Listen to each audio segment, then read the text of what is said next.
It's New Year's Day, and here in Lake Charles, Louisiana, we are in full-on hurricane recovery mode, continued edition. You can see my truck is full of stuff, a job box and a ladder in the back, and every day is 7 a.m. until I can't move anymore. Getting all the stuff that Hurricane Laura and Hurricane Delta broke fixed back up. But it is New Year's Day, and on New Year's Day, it's a great time to think about what might be different. However, nothing about a year changing and a number on a calendar being different makes any difference unless you or I take some action. But it is a great day to reflect. And as I think about 2020 and reflect on what happened, many things come to mind. But the one I want to talk about right now is that there are forces at play that want to tell you and I what's real. What's the real expectation of what's going on? How should we think? How should we think and feel about events or ideas or conditions? And as I think through all the tumultuous events that happened, we had all the ones that happened in America, right? We had coronavirus, and then we have George Floyd, and then we have riots, and then we have continued lockdowns and coronavirus, and now we have an election and questions about election security and all those things. Each of those have lots of things to talk about. But what I'm struck about the most about 2020 is that the folks who communicate the most to us, the people who have the microphone the most often, they want us to think that only certain things are normal. And if you think outside of those things, well, that's kooky, bizarre, weirdo stuff. So when we get to thinking about the media, the mainstream media, and when I think about mainstream media, that's ABC, CBS, NBC, MSNBC, CNN, New York Times, Washington Post, Chicago Tribune, Los Angeles Times. Those guys live in blue cities, and they have a very much homogeneous neighborhoods, right? If you go to Manhattan or Brooklyn or Washington, D.C., it's 90%, 95% people who voted all the same way. In my city, it's 60-40, 55-45, My state was 58-42, I think, in the last election for Trump. And the media, they want to tell us how to think. In fact, they insist on it. And they do it in so many ways. So as we think about all the events of this year, media will tell you that the only way to think about coronavirus is it's the plague of the world. That there's nothing that rivals it, that everything changes, that, of course, everyone agrees that masks are vitally safe. Do you remember that back in March, or I think February, even Dr. Fauci said masks are unnecessary? You don't remember that? You don't need those. And then they changed it. The Surgeon General came out, another gentleman, I don't hear much from lately. Originally they thought, well, masks are unnecessary. You have to wear an N95 mask. It has to be fitted right. And in order to filter out viruses are very small and very difficult to use a mask effectively. And the side effects are counterbalance the benefit of the mask. And then all of a sudden it became the predominant media narrative that masks are great and that lockdowns are essential. We have to social distance, we have to not go anywhere, and we have to wear a mask or we're going to cause the coronavirus to spread. 2 weeks to flatten the curve. Y'all remember that? But when we look back now, we can see that the states that had severe lockdowns and mask requirements and everyone's complying, their spread of the virus is very similar to the states that had much more relaxed requirements.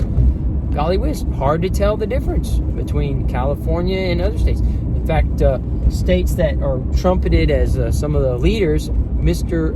Cuomo is actually writing a book about leadership during the coronavirus, and his state has the worst deaths per million of any of the 50 states, New York. And coronavirus is serious. I'm not making light of it at all. One of my loved ones is in the hospital right now, and not great. So I've had the coronavirus, sick for a few days. No one's saying it's not a serious issue, but what we are saying is that why is only one set of opinions allowed?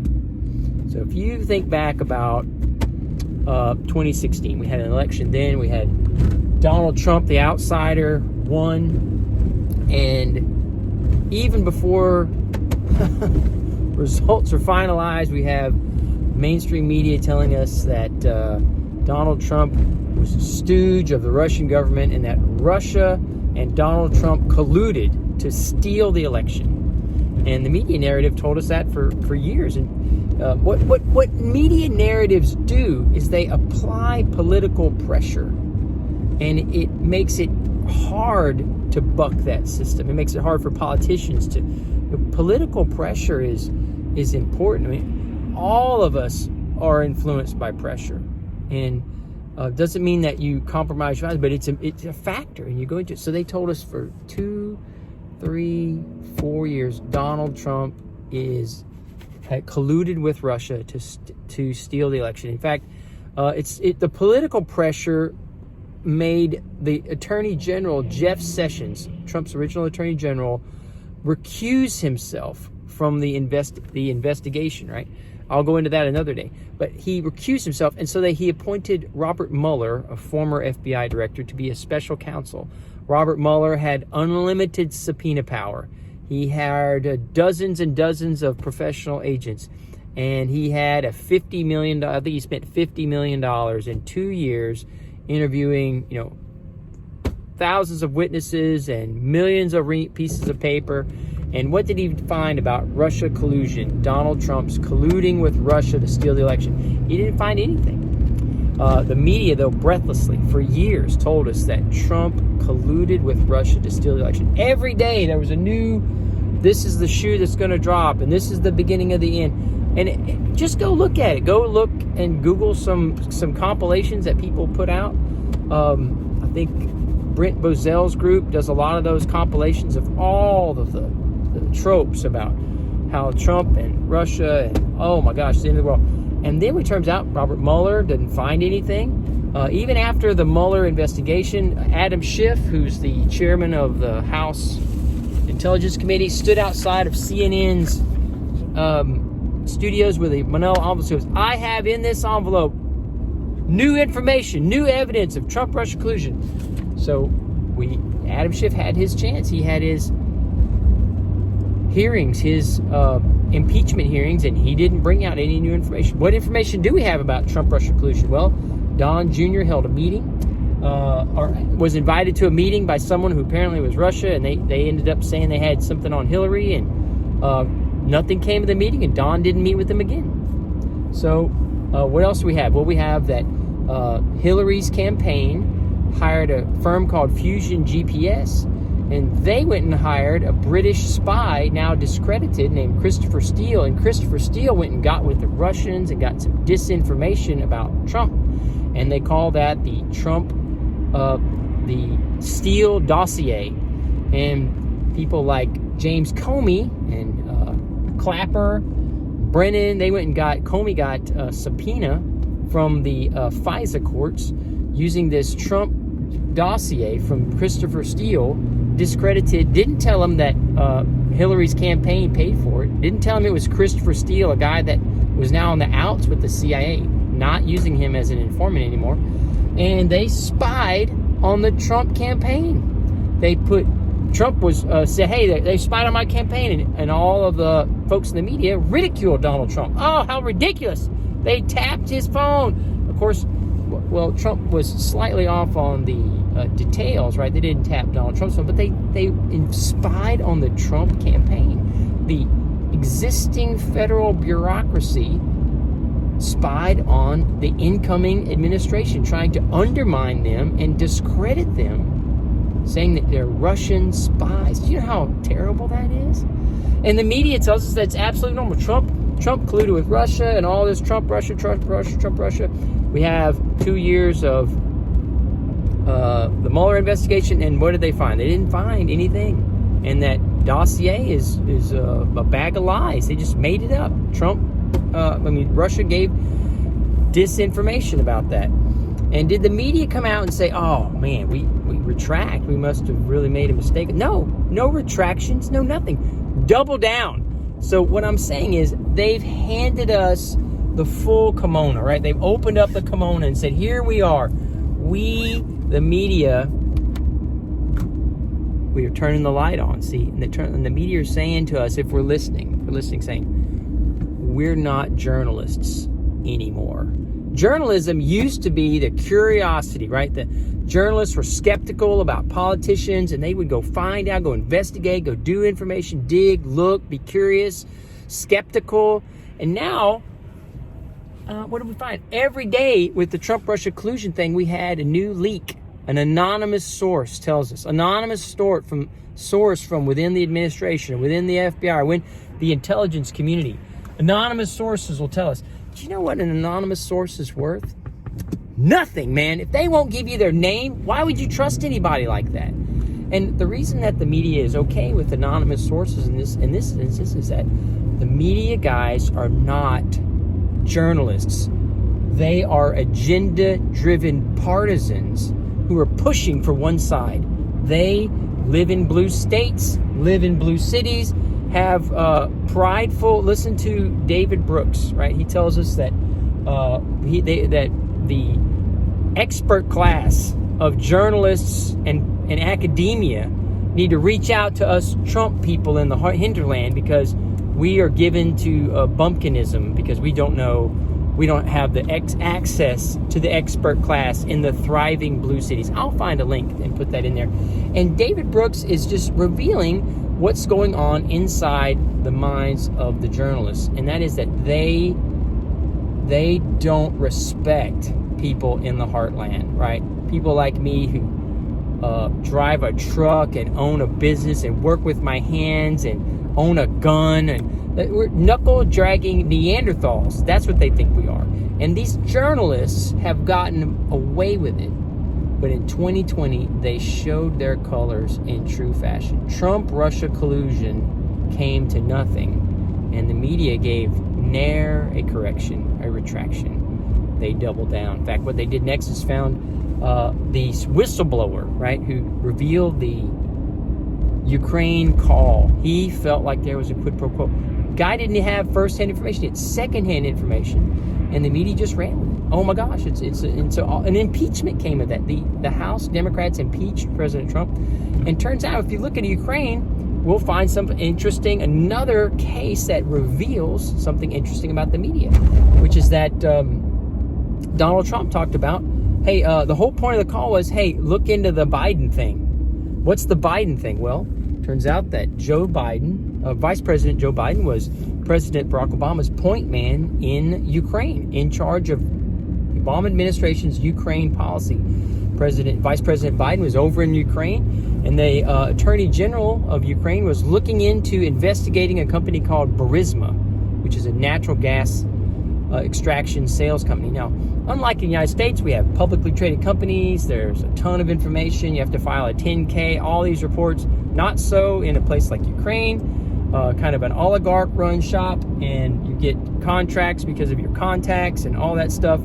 And Ukraine invited a guy with no gas experience and no Ukraine connections named Hunter Biden to be on their board of directors. And they paid him $80,000 a month to be on their board. That's a lot of money, in case you're wondering. I think the average income in the United States is $55,000 or something like that. So they paid him more than the average worker's wage in a month in order to be on their board. He didn't work there. He just had to attend a meeting or whatever. This is a lot of money.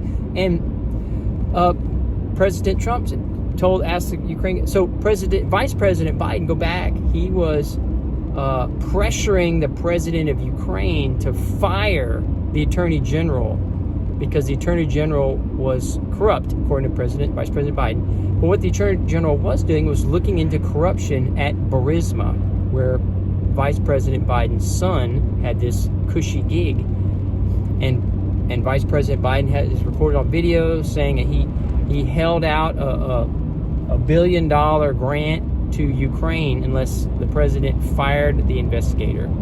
He had 6 hours to do so. Bragged about it. Now, I would call that an exchange of value, right? So quid pro quo was the mantra there for a while they investigated President Trump.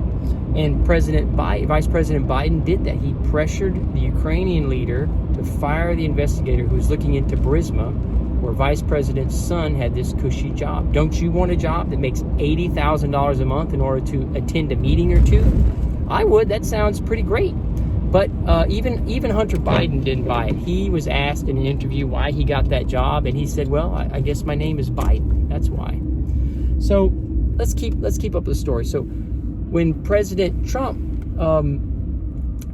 asked the leader of Ukraine to look into it, what happened? Well, impeachment. That's what happened. When Hunter Biden's laptop was abandoned, and the guy who owned the laptop shop turned the laptop over to the FBI and a copy of the hard drive to the New York Post.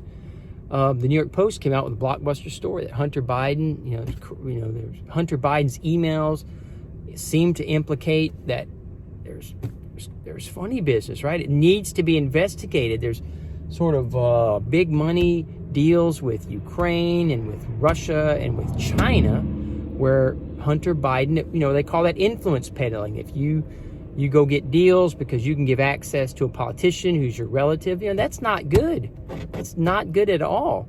And Hunter Biden, the New York Post, which is the fourth largest newspaper in the country, a conservative-leaning paper, I won't call them conservative, they published a story, an expose about this. And what happened? Well, the Twitter suspended the New York Post's account. Oh, you hacker information.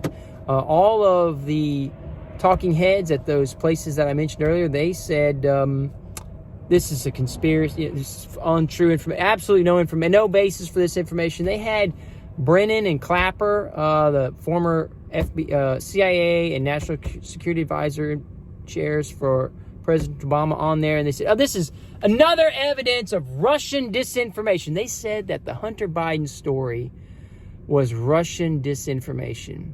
Now, funny thing, after the presidential election, where President-elect Biden, that's what they're calling him, he wins the election, all of a sudden now, hey, maybe there's something to this Hunter Biden story. Interesting.